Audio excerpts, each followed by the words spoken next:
தற்போதைய செய்தியை பார்த்து வருகிறோம். இருவர்கள் கைது செய்யப்பட்டிருக்கின்றனர்.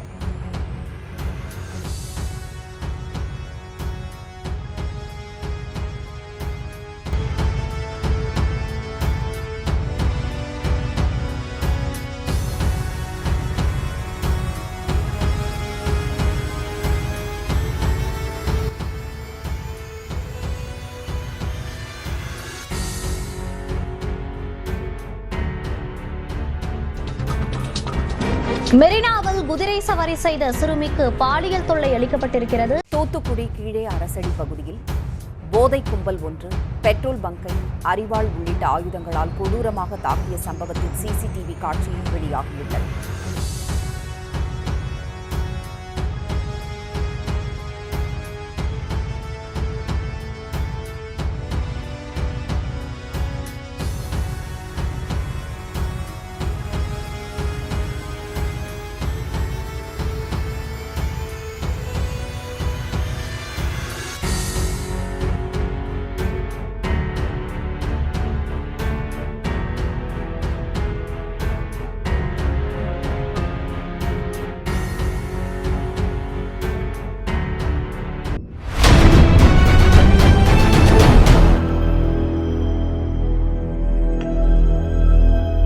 அறக்கழகம் பார்வையாளருக்கு வணக்கம். இன்று நாம் சந்திக்கிற மிக முக்கியமான அரசியல் விமர்சகர், சமூக செயல்பாட்டாளர் திரு கவிதா அவர்கள். வணக்கம். வணக்கம். வணக்கம். குறிப்பா கிட்டத்தட்ட டிவிகே விஜய் சிஎம் வந்த பிறகு பாத்தீங்கன்னா ஒரு 20 நாட்களாவே சட்ட ஒழுங்கு என்பது பெரிய கேள்விக்குறியா இருக்கிறது. அதிலும் பாலியல் குற்றங்களுக்கு இப்ப 25 தாண்டி போயிட்டு இருக்குது. அதன் உச்சமாக இன்றைக்கு பாத்தீங்கன்னாக்கா மதுரைக்கு பக்கத்துல உள்ள ஊர்ல வந்து பாத்தீங்கன்னா 4 சிறுவர்கள் உலகவும் ஒரு 13 வயது சிறுமியை வந்து பாலியல் வன்கொடுமைக்கு ஆளாக்கி இருக்கிறார்கள். அதே போல் சென்னையிலும் அது நடந்திருக்கிறது. அதே போல் தூத்துக்குடியிலும் பாத்தீங்கன்னாக்கா ஒரு ஆயுதம் தாங்கிய ஒரு பெட்ரோல் கும்பல் வந்து கிட்டத்தட்ட ஒரு 4 கும்பல் சேர்ந்து அதை சின்னாபின்னமாக்கியிருக்கிறாங்க. இதெல்லாம் தொடர்ந்து நடந்து கொண்டிருக்கிறது, கொலை நடந்து கொண்டிருக்கிறது. சட்ட ஒழுங்கு சிக்கலை, குறிப்பாக சிறுமி 60 பாட்டி, இந்த மாதிரியான பாலியல் அத்துமீறல்களை ஒரு சமூக பெண்ணிய செயல்பாட்டெல்லாம் எப்படி பாக்குறீங்க? முதல்ல இப்போ தொடர்ந்து இந்த ஒரு 20-25 நாளா ஒரு சம்பவங்கள்லாம் நடந்துட்டு இருக்கு இல்லைங்களா? இந்த சம்பவங்கள் முன்னாடியுமே நடந்திருக்கு. பல காலங்காலமா இந்த பாலியல் வன்முறைன்றது தொடர்ந்து பெண்கள் மீது தாக்குதல் நடந்துட்டு இருக்கக்கூடிய விஷயங்கள், ஆண் குழந்தைகள் மேலேயும் தாக்குதல் நடந்துட்டு இருக்கக்கூடிய விஷயங்கள், இதை நம்ம தொடர்ந்து பேசிட்டு இருக்கோம். இதுல இப்போ இந்த 25 நாட்களா ரொம்ப அதிகப்படியா இருக்கு. எப்படின்னா, வாசல்ல இருக்கக்கூடிய குழந்தைய தூக்கிட்டு போய் பண்ணிடுறாங்க. பட்டப்பகல்ல வியாபாரம் பார்த்துட்டு வரக்கூடிய ஒரு முதிய பெண், ஒரு வயசான அம்மா, அவங்கள வந்து தாக்குதலுக்கு உள்ளாக்குறாங்க. ரோட்ல நடந்துட்டு போயிட்டு இருக்கக்கூடிய ஒரு பாட்டிய வந்து குடிச்சிட்டு போய் அந்த மாதிரி ஒரு விஷயங்கள் நடக்குது. இப்ப பட்டப்பகல்ல நடக்க ஆரம்பிச்சிட்டு அப்படிங்கறதுனாலதான் நம்ம அதிகப்படியான இந்த விஷயங்களை நம்ம பேசுறோம். இப்போ பிரதர் சொன்ன மாதிரி இப்ப நடந்த இந்த சம்பவத்தை பாத்தீங்கன்னா 13 வயசு குழந்தை, பெண் குழந்தை. அதுல 4 பேர்ல ஒரு பையனுக்கு 13 வயசுதான். அப்போ இங்க என்ன பிரச்சனைன்னு பாத்தீங்கன்னா, நம்ம ஆரம்பத்திலேயே சொல்லிட்டு இருக்கோம், தனி மனித ஒழுக்கம் வந்து ரொம்ப ரொம்ப அவசியமான ஒரு விஷயம். முதல்ல தனி மனித ஒழுக்கம், அப்புறம் அந்த பெற்றோர்கள் அந்த குழந்தைய வளர்க்கிற விதம், இந்த சமுதாயம் தான் அந்த ஒரு மனுஷனை உருவாக்குறது நம்ம சொல்லிட்டு இருக்கோம். இங்க தனி மனித ஒழுக்கத்தை விடையும் சட்ட திட்டங்கள் ரொம்ப ஸ்ட்ராங்கா இருக்கும் போது தவறு செய்யறவங்களுக்கு கொஞ்சம் பயம் இருந்துட்டு இருந்துச்சு. இங்க வந்து யாரும் யோகியமாட்டெல்லாம் மாறல. சட்டத்திட்டங்கள் கடுமையா இருக்கும், நம்ம இதை தப்பு பண்ணா மாட்டிக்குவோம், நமக்கு இந்த பிரச்சனை வரும்னு சொல்லும் போதுதான் அவனுக்கு ஏதோ ஒரு கான்சியஸ் மைண்ட்ல சொல்லும் போது அவன் இந்த தப்பு செய்யாம போறான். இப்ப என்ன ஆயிடுச்சுன்னா, இந்த அரசியல் வந்து டோட்டலா ஒரு தலைகீழ தூக்கி போட்ட மாதிரி ஆயிடுச்சு. யாருமே எதிர்பார்க்காத ஒரு புது கட்சி, அவங்களுக்கு வந்து ஒரு 6 மாசம் டைம் கொடுங்கன்னு சொல்லிட்டு ஆல்ரெடியே வந்து ரொம்ப முதிர்ச்சியான ஒரு கட்சி சொல்லுது, தலைமை சொல்லுது, திமுக தலைமை சொல்றாங்க, ஒரு 6 மாசம் நம்ம வந்து டிஸ்டர்ப் பண்ண வேண்டாம், அவங்க ஆட்சி அமைக்கிட்டு. இது தவறான புரிதல் எப்படி ஆயிடுச்சுன்னா, 6 மாசம் வரைக்கும் எதுவும் நம்மள பண்ண மாட்டாங்க, 6 மாசம் வரைக்கும் நம்ம என்ன பண்ணிக்கலாம் அப்படின்ற மாதிரியான ஒரு மனநிலையை வந்து இந்த தவறு செய்யறவங்களுக்கு அதிகமா கொடுத்துட்டோன்ற மாதிரி ஒரு எண்ணங்கள் வருது. ஆக்சுவலி இந்த எண்ணங்கள்லாம் இந்த மாதிரியான ஒரு புரிதல் இருக்குல்ல, ஒரு தவறான புரிதல் தான் இவ்வளவு சம்பவங்கள் நடக்கிறதுக்கு காரணம். 2வது, காவல்துறையோட அலட்சிய போக்குகள். நேத்தைக்கு வந்து தாம்பரம்ல ஒரு சம்பவம் நடந்திருக்கு. ஒரு பிள்ளை கத்தி இருக்கு, என்னன்னு பார்த்தா ஒருத்தன் போய் ஹராஸ் பண்ணிருக்கான். இவங்க பொதுமக்கள் சத்தம் கேட்டு வந்து புடிச்சு அடிச்சிருக்காங்க. காவல்துறைகள் போன் பண்ணி கேட்டு வந்ததுக்கு அப்புறம் அவங்க சொன்னாங்களா, இதெல்லாம் ஒரு விஷயமா போங்கன்னு இருக்காங்க. அப்போ இந்த வார்த்தையோட நோக்கம் என்னதான் இருக்கும்ன்ற நம்மளால புரிஞ்சுக்க முடியல. இதெல்லாம் ஒரு விஷயமானா அப்ப எதை நீங்க விஷயமா பாப்பீங்க?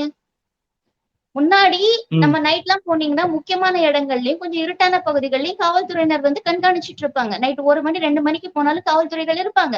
நீங்க ஒரு பீச் பக்கம் போனீங்கனாலே புடிச்சிட்டு வர்றாங்களான்னு சொல்லிட்டு லா அண்ட் ஆர்டர்ஸ்க்காக நிப்பாங்க. இன்னைக்கு பாத்தீங்கன்னா பல இடங்கள்ல காவல்துறையினரே கிடையாது. சம்பந்தமே இல்லாத முட்டுச்சந்துல பட்ட பகல்ல மார்க்கெட்ல இருந்து வரக்கூடியவங்க அங்க இருந்து செக் பண்றாங்க.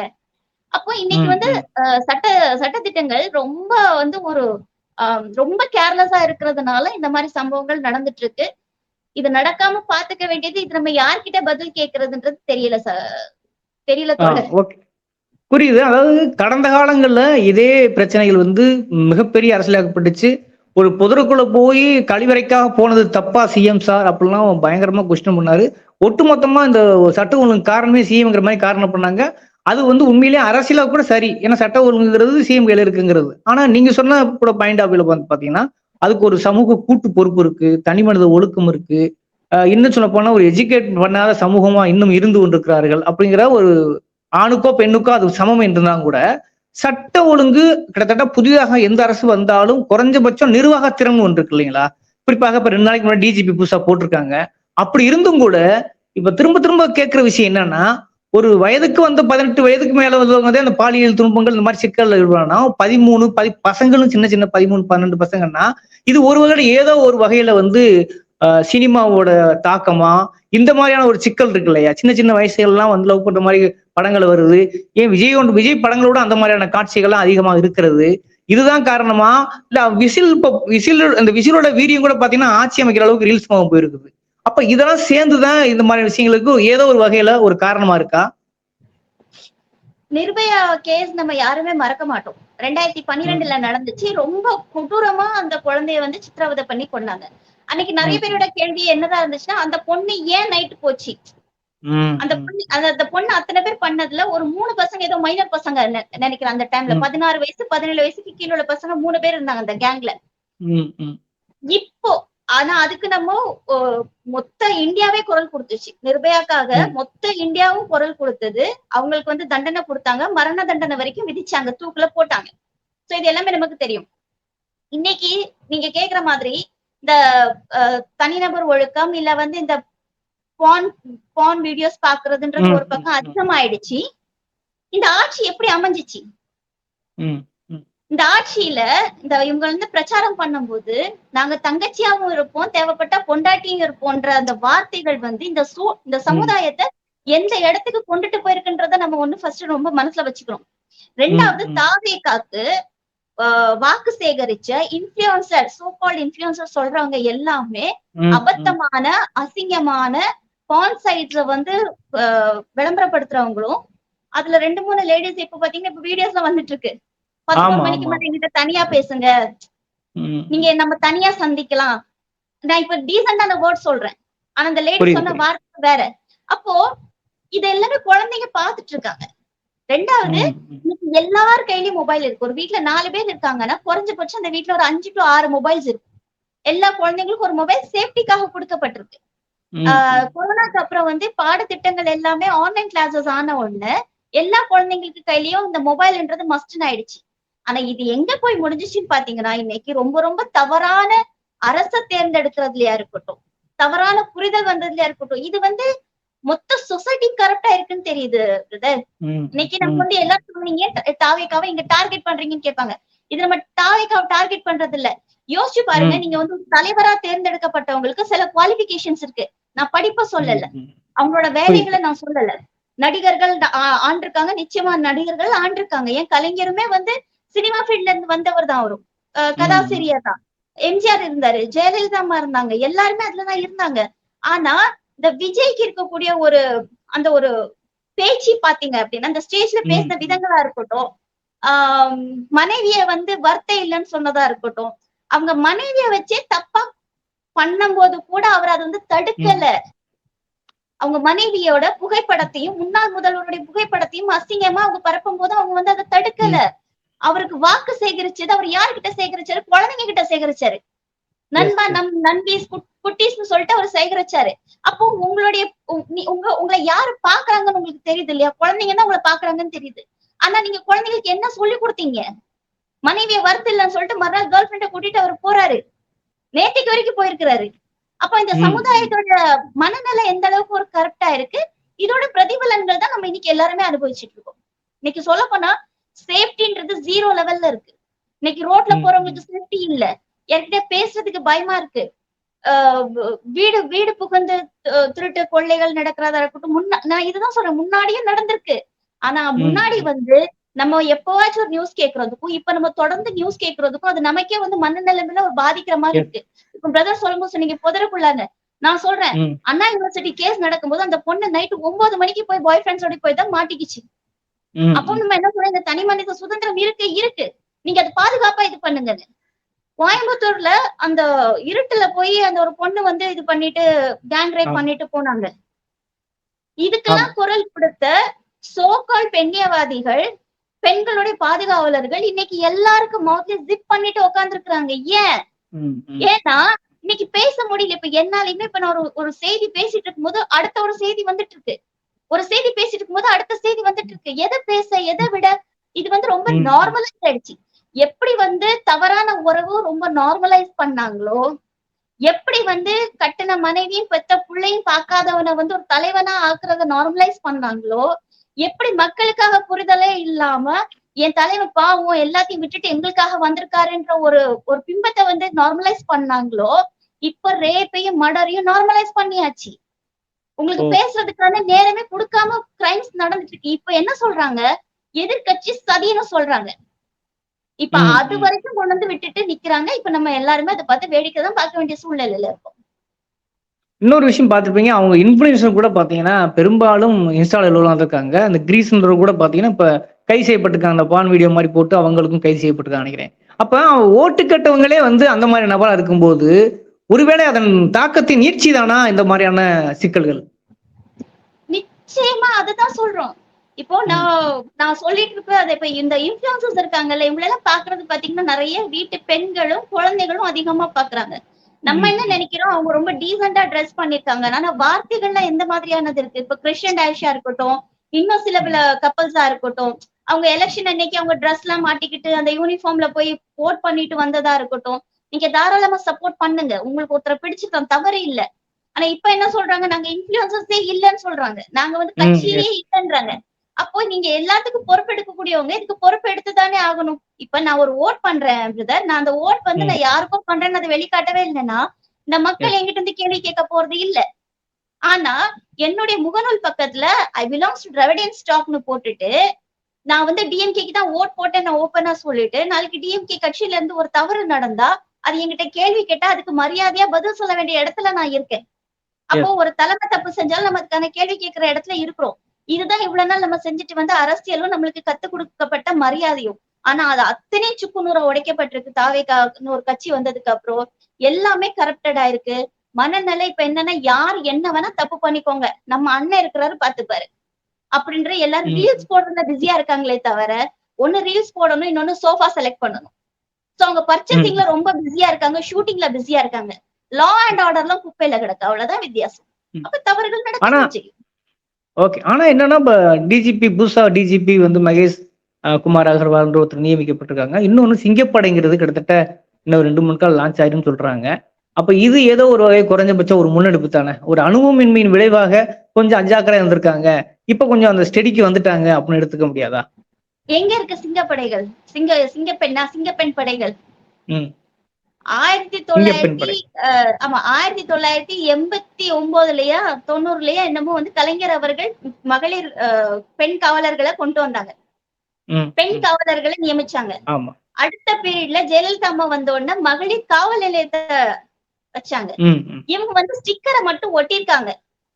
இது வரைக்கும் எந்த விதமான ஒரு அரசு சார்ந்த எந்த ஒரு விஷயமும் இது வரைக்கும் விளக்கப்படவில்லை. எத்தனை பேர்ல சேர்ந்திருக்காங்க, இல்ல இவங்க எந்த மாதிரியான டீம் செலக்ட் பண்ணிருக்காங்க, அந்த டீம் யாரோட கண்ட்ரோல்ல ஒர்க் பண்ண போகுது, அந்த டீமுக்கு யாரு ஹெட்டா இருப்பாங்க, அவங்களுக்கு யாரு அந்த ரூல்ஸ், அவங்களோட டியூட்டி, அந்த சார்ட்ஸ் என்ன பண்ணி கொடுப்பாங்க, எதுவுமே இல்ல.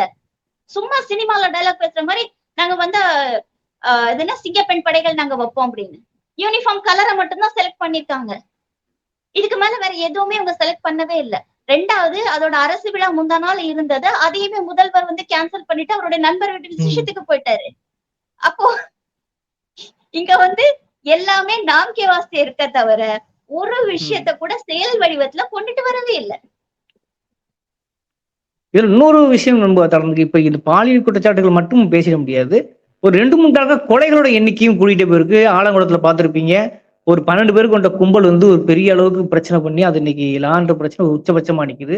அதே போல தந்தை மகள் கண் முன்னாடியே தந்தை வந்து படுகொலை செய்யப்படுகிறார். அந்த குழந்தை அழுகிறத நம்மளால கைக்கவும் இல்லை. அப்ப ஏதோ ஒரு வகையில ஒரு சுதந்திரமா உணர்ந்துகிறார்களா சமூக விரோதிகள் அப்படிங்கிறது திரும்ப திரும்ப நம்ம பேச வேண்டுகிறது. அப்ப அது குறித்து வேற ஒண்ணுமே வேண்டாம். இது குறித்து குறைஞ்சபட்சம் முதல்வர் ஒரு அறிக்கை விட்டோ அல்லது பிரஸ சந்திச்சோ பேசினாருன்னா அதோடைய வீச்சு இருக்குல்ல, அதோடைய வீரியம் இருக்குல்ல, அதோடைய தன்மை குறையும், சின்ன ஒரு நண்பகத்தன்மை ஏற்படும். இன்னும் சொல்லும்போது சமூக விரோதிகளுக்கே முதல்வரே பேசிட்டாரா, ஏதாவது பிரச்சனை வந்தா வந்துடும்டா, பிரஸ பார்க்காதவரே பார்த்துட்டாருப்பா, ஏதாவது நம்ம கொஞ்சம் கவனமா இருக்கணும், ஒரு எச்சரிக்கை உணர்வு கூட போக முடியாத அளவுக்கு ஒரு சுதந்திரமா சமூக விரோதிகள் நடமாடுற ஒரு சூழலை இன்னும் கூடவா நான் சொல்றது பியூரோகிரசி கேட்புமே சிஎம் விடுங்க. இந்த பியூரோகிரசி பழைய பியூரோகிரசி தான். யாரு தலைவர்கள் மாறினாலும் கூட உள்ளது அதிகாரிகள் ஆட்சி கூடவா அங்க நடக்கவில்லை அப்படின்னு ஒரு கேள்வி கொஸ்டின் வருதா இல்லையா? இது உங்களுக்கு தலைமைன்றதே வந்து அமைதியா இருக்கும் போது இப்போ பியூரோகிரசி நம்ம வந்து கேள்வி கேட்கணும் கண்டிப்பா. பட் அது யாரோட கண்ட்ரோல்ல இருக்கு? பியூரோகிரசிக்கு மேல வந்து அரசியல்வாதிகள் தானே இருக்காங்க. 5 வருஷம் அவங்க கண்ட்ரோல்ல தானே இருக்கு. எந்த செய்தி நீங்க சொல்லணும் சொல்லக்கூடாது, என்ன பேசணும் பேசக்கூடாதுன்றது ஒரு விஷயம் இருக்குல்ல. பேசவே இல்லாத முதலமைச்சரை வச்சுக்கிட்டு பியூரோகிரசில உள்ளவங்க என்ன பேசுவாங்க நம்ம எதிர்பார்க்க முடியும்? இப்ப நான் வந்து என்ன கேள்வி வைக்கிறேன்னா, ஒரு பொது ஜனமா நான் கேட்கிற கேள்வி, இவ்வளவு பிரச்சனைகள் நடக்குது. அப்போ தாவேகாவுடைய அபிமானிகள், விஜய் முதல்வர் விஜய் அவர்களுடைய ரசிகர்கள், தொண்டர்கள்னு சொல்ல முடியாது, ஆனா இன்னும் தொண்டர்களா அவங்க வளரல. அவருடைய ரசிகர்கள் வந்து தவறான வார்த்தைகள்ல பேசுறதும் இல்ல வந்து அப்படிதான் அவர் இருப்பாரு, உங்களுக்கு எல்லாம் பதில் சொல்லணும்னு அவசியம் இல்லைன்னு ஒரு அரசியல் புரிதலே இல்லாம இருக்கும் போது நம்ம என்ன கேக்குறோம், நீங்க பேசாதீங்க, முதல்வரை பேச சொல்லுங்க, நாங்க பொதுமக்களா எங்களோட பாதுகாப்பு, நாங்க ஓட் போட்டோம் போடலைனாலும் எங்களுக்கு முதல்வர் அவர் தான். அப்ப நீங்க சொன்னது மாதிரி அவர் வந்து ஒரு ஸ்டேட்மெண்ட் கொடுக்கணும். இன்னைக்கு வரைக்கும் ஒரு பிரஸ் ஒரு 2 நிமிஷம் அவரால் சந்திக்க முடியல. இன்னைக்கு டெல்லி போனாரு, பிஎம் பாத்துட்டு வந்த உடனே அங்க ரிப்போர்ட்டர்ஸ் கத்துறாங்க, நீங்க லெகசிய பிரேக் பண்ணாதீங்க அப்படின்றாங்க. அவர் அத பத்தி கூட அவர் காதுல விழல. அவரு பேசாம வந்துட்டாரு, கும்பிடு போட்டுட்டு வந்துட்டாரு. அதுலயும் ஒரு ரிப்போர்ட்டரோட வாய்ஸ் கேக்குறீங்க, நாங்க தமிழ்காரங்க இருக்கோம், நாங்க தமிழ்லயே கேள்வி கேட்கிறோம்னு சொல்லிட்டு நக்கல் பண்ணும்போது கூட அதுக்கு வந்து பதில் சொல்லல. முதல்வர் சைட்ல இருந்து யாருமே பதில் சொல்லவே இல்லை. சோ லெகசிய பிரேக் பண்ணது அவரு வந்து நேத்தைக்கு ரிப்போர்ட்டர்ஸ் முன்னாடி இல்ல, டெல்லியில அவரு பதவி வந்து அவர் சட்டசபைக்குள்ள வந்தாரு இல்லையா, முதல்வரா தன்னை இது பண்ணிட்டு வரும்போது அன்னைக்கு அவர் லெகசிய பிரேக் பண்ணிட்டாரு. சபாநாயகரை முதல்வரும் எதிர்கட்சி தலைவரும் 2 பேரும் சேர்ந்துதான் அழைச்சு கொண்டு போய் உட்கார வைக்கணும் அவரோட சீட்ல. இது வந்து முதல் மரியாதை இது.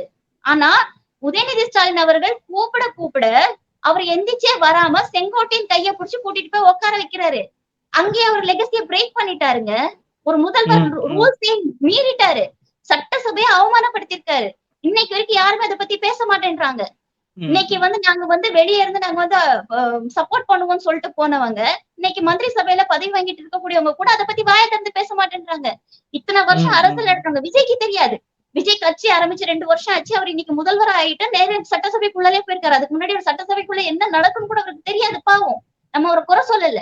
ஆனா செங்கோட்டையன் வந்து ஒரு எம்எல்ஏவா ஒரு மந்திரியா அவர் இருந்தவரு. அப்ப அவரு சொல்லணும் இல்லையா, ஐயா நீங்க தான் கையை பிடிச்சு கூட்டிட்டு போகணும், நான் போக கூடாதுன்னு. அப்போ இங்க வந்து தாவேகாக்கு அதிகப்படியான சலுகைகள் கொடுக்கப்படுது. அவர் வந்து ஒரு மாதிரி ஒரு எப்படி சொல்றாங்கன்னா, born with golden spoon baby மாதிரி அவர் இருக்காரு சட்டசபைக்குள்ள. அப்போ இவரு ராஜாவா இருக்கும் போது அந்த நாட்டு பிரஜைகள் எந்த பாடுபடுவாங்க நம்ம யோசிக்கணும். அப்ப இன்னைக்கு எல்லா சட்ட ஒழுங்குலாம் சீர்கெட்டு போயிருக்குன்னா இவர் வெளியே வந்து பேசணும், மக்களுக்காக பேசணும், தன்னோட கடமையை பேசணும். அன்னைக்குதான் இந்த தவறு செய்யக்கூடியவங்க கொஞ்சம் திருந்துவாங்க, கொஞ்சம் பயப்படுவாங்க. திருந்த மாட்டாங்க, எவனும் திருந்த போறது கிடையாது. அட்லீஸ்ட் அவனுக்கு ஒரு பயம் இருக்கும். இன்னைக்கு ஸ்டேட்மெண்ட் கொடுத்துருக்காங்க, அப்ப இவங்க அட்லீஸ்ட் ஓப்பனா அத்தாரிட்டி கொடுக்கணும் போலீஸ் டிபார்ட்மெண்ட்டுக்கு. அவரோட கண்ட்ரோல்ல தானே லா அண்ட் ஆர்டர் இருக்கு. காவல்துறையினருக்கு அவர் சொல்லணும்ல, இந்த மாதிரி ஒரு பிரச்சனை வந்தா நீங்க என்ன ஆக்ஷன்ஸ் எடுக்கணுமோ நீங்க எடுங்கன்னு சொல்லணும் இல்லையா? அப்ப அவங்களோட கையும் கெட்டி போட்டிருக்கீங்க, நீங்க வாயும் கெட்டி போட்டிருக்கீங்க. அப்ப அவங்க என்ன பண்ண முடியும்?